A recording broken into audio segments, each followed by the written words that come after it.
Get in there. Oh, baby, baby. Just oh.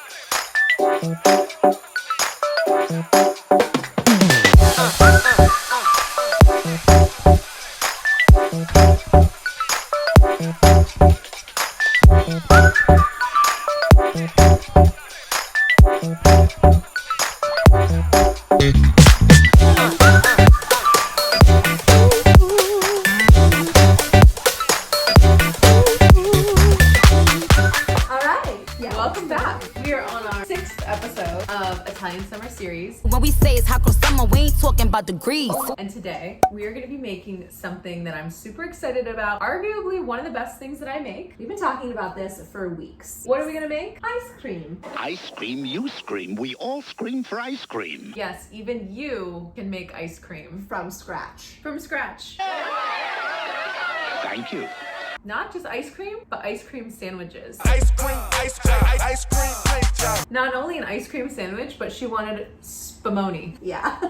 So Italian. I wanted spumoni because I grew up eating it in my parents' restaurant and I saw a picture on Instagram. It was this delicious looking cherry marbled cream sandwich and I was like, that reminds me of spumoni, which is pistachio, cherry, and chocolate. So we're gonna do a little twist on that. And I might argue if you don't like spumoni, you're not Italian. Right, and if you don't know what spumoni is, Look it up. now you do. This is no bullshit. Oh, I swore again. This is no BS, no churn, quick ice cream recipe. We trust that you're in the kitchen. You know how to do this. You got this. We're gonna show you how to do it right here.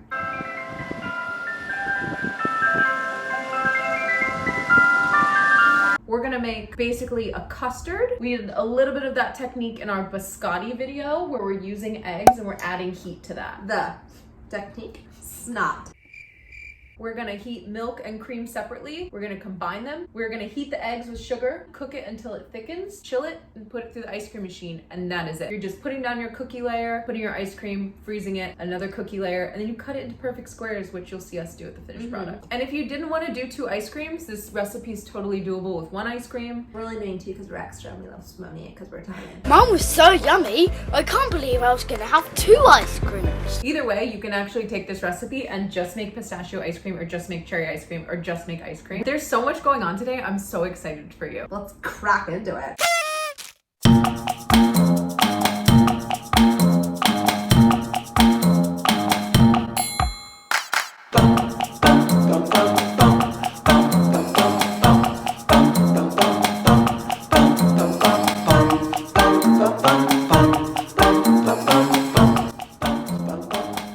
But before we get to all that, let's talk about what we're drinking. So today we are drinking Valdo Biandine. Valdo Biandine. Yeah, Valdo Biandine. Biandine. Valdo Biandine. Valdo Biandine. All right, let's do it over. So this is Valdo Biandine, so Prosecco from that region. And Prosecco is made from the Glera grape. A couple tips if you're looking for Prosecco and you don't want just like cheap, super sweet stuff. Yeah. Number 1, make sure it's from Italy. Now I know that sounds like, duh, okay, it's Prosecco, but a lot of places make Prosecco that aren't Italy. What are they thinking? Posers. As if. When you're looking for Prosecco, region is important as well. You want Valdo Biandine as your region. If you can find it, that is gonna be like the Rolls Royce of Prosecco area. Well, of course, it's why I chose it. Number 2, make sure that it has a little label, usually on the neck of the bottle, as you can see here. All Italians have a label on their neck. Usually it's Gucci.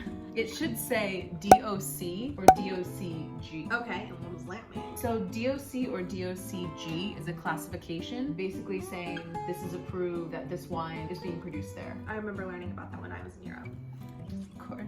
Summers in Europe. So that's just a cheat sheet. There's obviously a lot of info on DOC versus DOCG, but that is a cheat in a store. If you see that on a bottle of wine, especially if you're looking for a specific varietal, it's gonna be a better one. Does Prosecco follow the same rules as like champagne where it's like brut, extra brut, blah, blah, blah? You literally took the words out of my mouth. It does. Bubble butt, bubble, bubble, bubble butt. So this is another thing too. Finding a good Prosecco means you need to know what you like. So do you like something that's sweet or do you like something that is not sweet? Not sweet. So 'cause I'm now, sweet enough. is, people. Look at her. The eyes of a speak is a bubbling toes. Basically on every bottle, this one says extra dry, but that is gonna give you an indicator on sweetness. So from Brut, usually it's Brut Nature, Brut Zero, meaning zero sugar. Lactose zero. And then after that, it's like a scale. Then it's extra brut, then it's brut, extra dry, then it's dry. And then if you go all the way to dry, it actually means that it's sweet. Did you try the Prosecco? Oh, I've been sipping, girl. Cheers. Chin chin.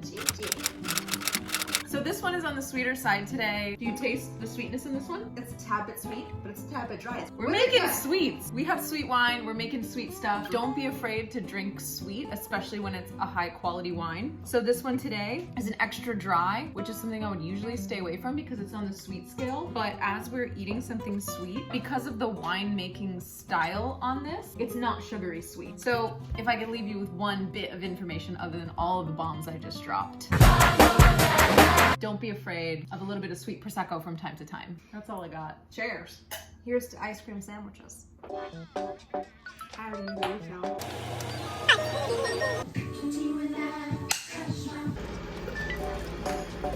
Okay.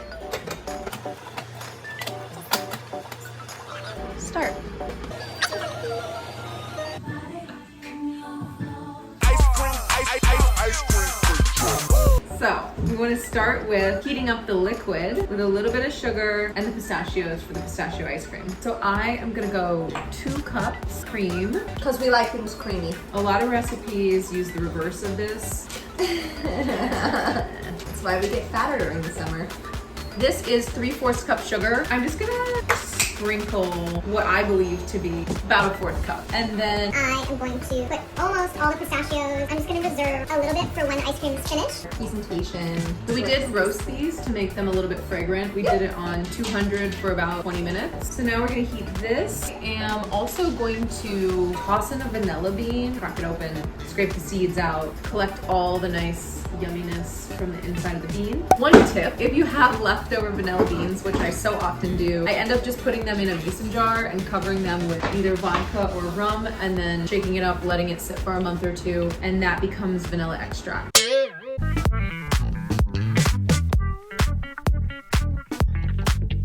Okay, got a pistachio on the stove. We are efficient. I love doing things while I'm doing things. When you're an expert, you can do these kinds of things. Hopefully nothing burns.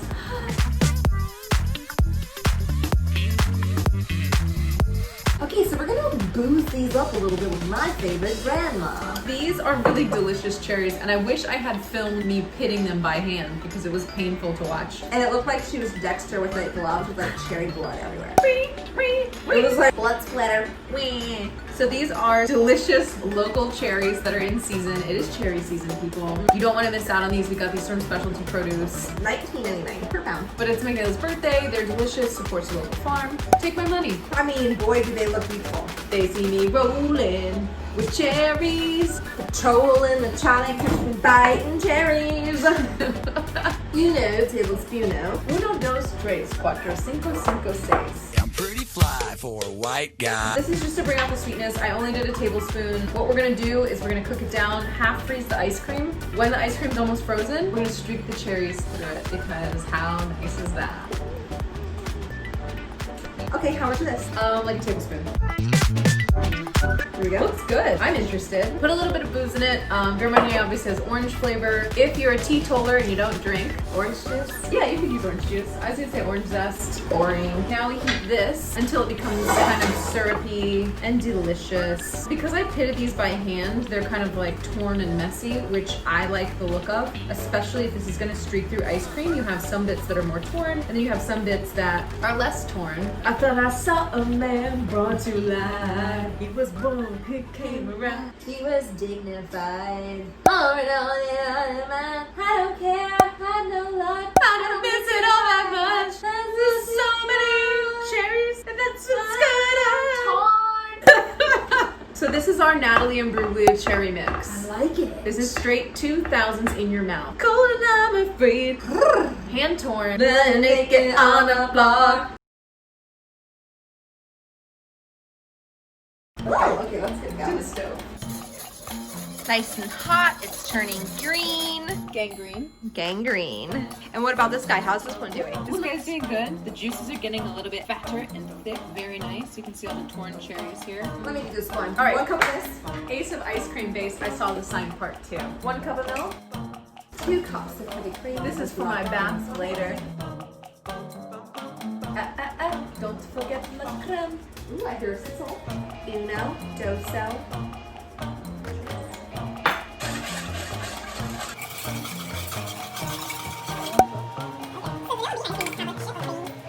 Get her on the stove. We've got our cherry base going here. And this is just your standard vanilla bean base. All we have to do next is add our eggs. So we are going to put eggs and sugar together. We're going to whisk it until it gets nice and fat. And then we're slowly going to add the hot milk into the eggs and then back to the stove to make it like custard. As some people know it, a creme place. Fancy! Egg time. All right. So 5 egg yolks. Hand separated. And then we have the remaining, go ahead and pour it in. About a 4th cup. We're doing this by hand, all the people at home. I always still do this by hand, unless I'm making like a massive batch. It just connects you to your egg yolks. Plus, it's how I get my biceps. I like it like this because it gives me a lot of surface area, and also when you pour in the cream, it's going to give us a lot of room for error. So kind of making sure that it doesn't come up too high. Anything that is thin or small is prone to getting cooked by hot liquid. So look at this area here. Yes. Prevent that as much as possible by scraping the sides and keeping it in, because when the hot liquid hits here, because there's a lot of volume versus over here, it might cook these little bits. You're the protector of the eggs, but we're gonna do it little by little. Remember, the higher your egg volume, the closer you are to heaven. That's right. This actually looks pretty good. I could keep going, but I don't feel like it.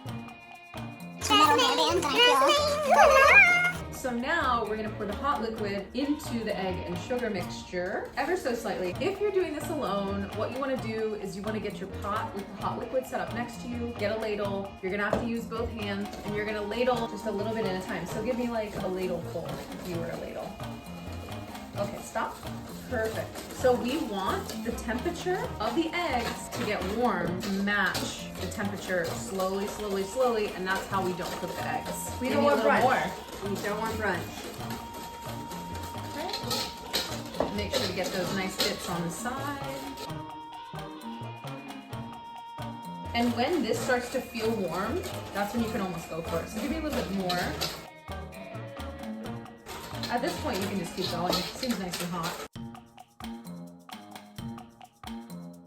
So I whisk it for just another minute. And now we're gonna go back into the pan. It's totally okay to start with it off because you don't want it to be scalding. All these yummy bits. So now we're going to cook this until it cooks the back of a silver spoon. It's gonna get thicker, beautiful. It's almost like French vanilla. Maybe it is. Maybe it's Italian vanilla. Maybe it's cream soda. Who knows? I don't know.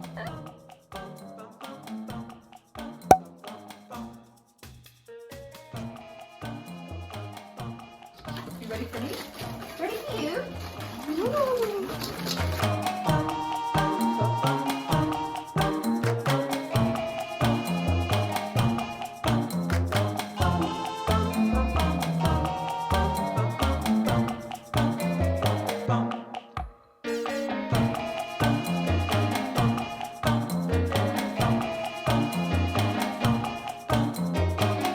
I put 1 tablespoon of Disaronno in. A hefty tablespoon, whatever. And another thing that we did off camera is we also gave the pistachio ice cream base a heavy salt. And that really brought out the nut flavor too. I know. This is probably the best ice cream that I make, hands down. Mmm, it's so good. Dangaroni. That is Oh my goodness. There's a little bit of residual. You want to get it all in there. It already looks beautiful. We'll do a little close up when that gets closer. When this is a bit more frozen, we're gonna toss in the rest of our roasted nuts. So we have 2 layers of flavor. If you're making this for other people, you might wanna not like put your hands in this as much as we do. So we're going to freeze in here and then we're going to hand fold in the cherry mixture. Yes, we are. Okay. Just start.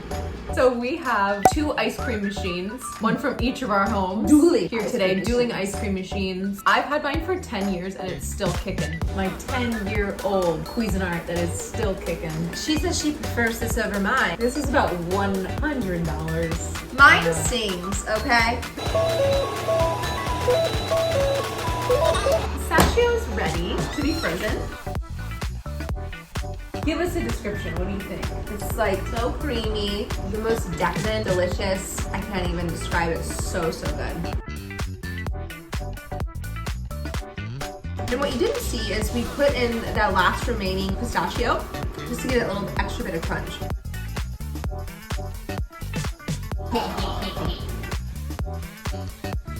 Oh, baby, check this out. It's a beautiful vanilla bean. Beautiful vanilla bean.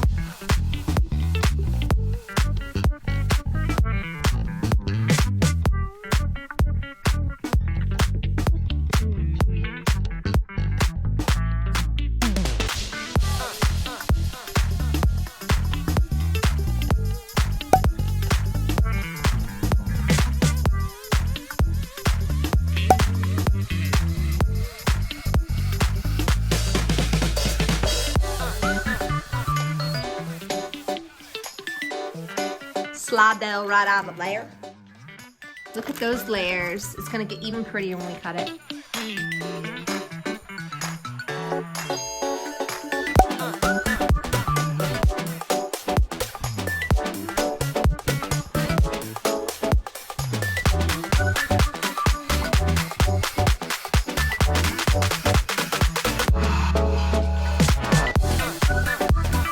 Holy Spumoni. Batty Spumoni.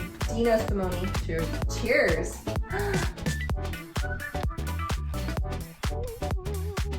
Wow.